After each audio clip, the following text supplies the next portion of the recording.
জান্নাত বা বেহেশত হল মুমিনদের জন্য আল্লাহ তাআলার পক্ষ থেকে প্রতিশ্রুত চিরস্থায়ী শান্তির স্থান।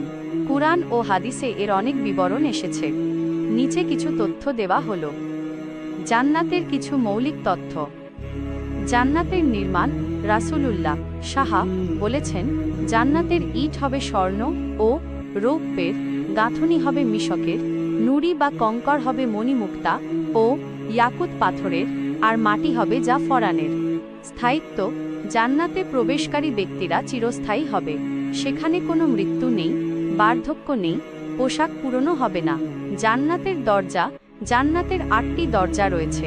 এর মধ্যে একটি দরজার নাম রাইয়ান, যা দিয়ে কেবল সিয়াম পালনকারীরা, রোজাদার প্রবেশ করবে। জান্নাতীদের দৈহিক গঠন।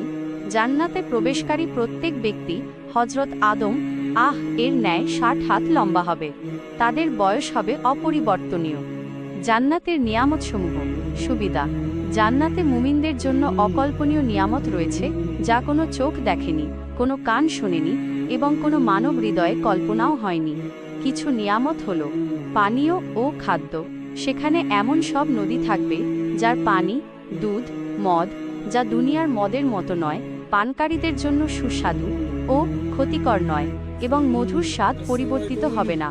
জান্নাতীরা তৃপ্তির সঙ্গে খাবে ও পান করবে। পোশাক ও বাসস্থান। তারা পাতলা ও পুরু রেশমি বস্ত্র পরিধান করবে। তারা সারি সারি সাজানো আসনে হেলান দিয়ে আরাম করবে। সঙ্গী। তাদের জন্য থাকবে ডাগর নয়না হুরগণ এবং তাদের নেককার সন্তান ও স্ত্রীরাও তাদের সঙ্গে থাকবে। ইচ্ছে পূরণ। সেখানে মন যা চাইবে আর যাতে চোখ তৃপ্ত হবে তাই থাকবে। তারা শান্তিদায়ক পরিবেশে সকল প্রকারের ফলমূল আনতে বলবে। উড়ন্ত ঘোড়া। একটি বিশাল গাছের নিচের দিক থেকে সোনার ধূসর রঙের ডানাযুক্ত ঘোড়া বের হবে, যাতে আল্লাহর বন্ধুরা আরোহণ করে যেখানে ইচ্ছা সেখানে উড়ে যেতে পারবেন। সর্বশ্রেষ্ঠ নিয়ামত।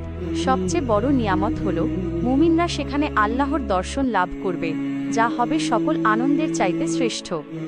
জান্নাত লাভের জন্য আল্লাহ তাআলার নির্দেশিত পথে চলা, সৎকাজ করা এবং পাপ থেকে দূরে থাকা আবশ্যক। আপনার যদি জান্নাতের বিশেষ কোনো